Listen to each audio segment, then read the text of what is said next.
Bismillahirrahmanirrahim. Assalamualaikum warahmatullahi wabarakatuh. Salam sejahtera, salam perpaduan dan salam Malaysia Madani. Terima kasih kepada pengurusi majlis yang dihormati, barisan penhakim yang arif lagi bijaksana, guru-guru yang saya hormati, rakan-rakan yang saya kasihi, seterusnya hadirin yang saya muliakan. Pohon jati tumbuh menghijau, tempat unggas membuat sarang. Jika ilmu dijulang selalu, bangsa gemilang, negara terbilang. Hadirin yang saya hormati sekalian, tokoh negarawan yang disegani, Tun Abdul Razak Husin sering menekankan bahawa pendidikan merupakan asas penting dalam pembinaan negara. Kata-kata ini bukan sekadar ungkapan, bahkan menjadi peringatan bahawa sesebuah negara tidak akan mampu berdiri megah tanpa rakyat yang berilmu, berakhlak dan berkemahiran. Persoalannya, mampukah sesebuah negara mencapai kemajuan sekiranya rakyatnya masih dibelenggu kejahilan? Mampukah kita bersaing di pentas dunia jika generasi muda memandang ringan terhadap pendidikan? Sudah tentu jawapannya ialah tidak. Hadirin sekalian, pendidikan bukan sekadar memperoleh keputusan cemerlang dalam peperiksaan. Pendidikan juga bukan hanya tentang segulung sijil yang dibanggakan. Sebaliknya, pendidikan ialah proses membentuk pemikiran, membina sahsiah, melahirkan pemimpin serta mencorakkan masa depan negara. Bak kata pepatah Melayu, melentur buluh biarlah dari rebunnya. Maka, jelaslah bahawa pendidikan yang berkualiti sejak kecil merupakan asas kepada lahirnya masyarakat yang berilmu, berdisiplin dan berdaya saing. Oleh itu, berdirinya saya pada hari yang penuh bermakna ini untuk menyampaikan pidato yang bertajuk Pendidikan Pemangkin Kecemerlangan Bangsa. Hadirin yang saya hormati, isi pertama, pendidikan melahirkan modal insan yang berkualiti. Ilmu pengetahuan merupakan aset paling bernilai dalam kehidupan manusia. Melalui pendidikan, seseorang bukan sahaja memperoleh pengetahuan, malah menguasai pelbagai kemahiran seperti kemahiran berfikir secara kritis, menyelesaikan masalah, berkomunikasi secara berkesan, serta menguasai teknologi yang sentiasa berkembang.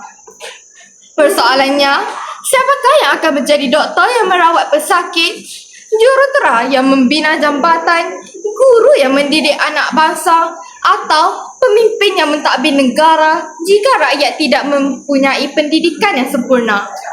Sudah tentu jawapannya ialah tiada siapa. Sebagai contoh, negara-negara maju seperti Jepun dan Korea Selatan meletakkan pendidikan sebagai keutamaan sehingga berjaya melahirkan masyarakat yang inovatif dan berdaya saing. Oleh itu, jelaslah bahawa pendidikan melahirkan modal insan yang mampu memacu kemajuan negara. Hadirin sekalian, isi kedua, pendidikan membentuk sahsiah dan akhlak yang mulia. Ilmu yang tinggi tanpa akhlak yang mulia ibarat pohon yang rindang tetapi tidak berbuah.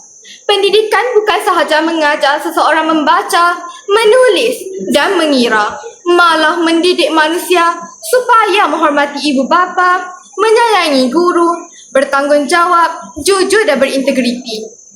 Namun begitu, kita masih dikejutkan dengan pelbagai gejala sosial seperti buli, vandalisme, penyalahgunaan dadah dan jenayah jovana.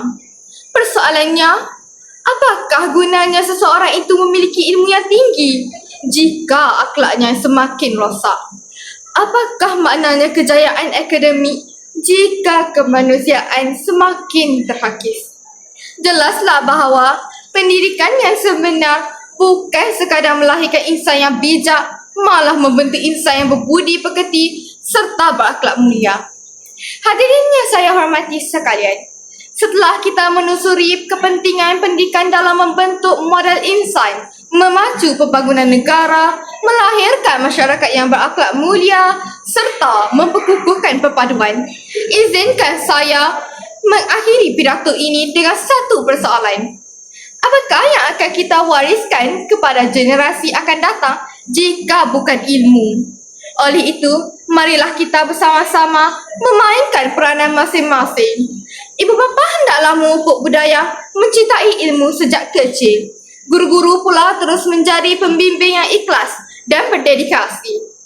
Kerajaan juga perlu memperkukuhkan sistem pendidikan negara agar terus relevan dengan cabaran semasa. Pelajar pula mestilah berusaha bersungguh-sungguh, berdisiplin dan menjadikan ilmu sebagai teman sepanjang hayat. Hadirin sekalian, sesungguhnya pendidikan bukan sekadar jambatan menuju kejayaan, bahkan merupakan pelita yang menerangi kehidupan, pemangkin kemajuan bangsa dan tunjang kemakmuran negara. Jika hari ini kita menyemai benih ilmu, nescaya pada masa hadapan kita akan menuai sebuah negara yang aman, maju dan disegani. Kalau ada sumur di ladang, boleh kita menumpang mandi.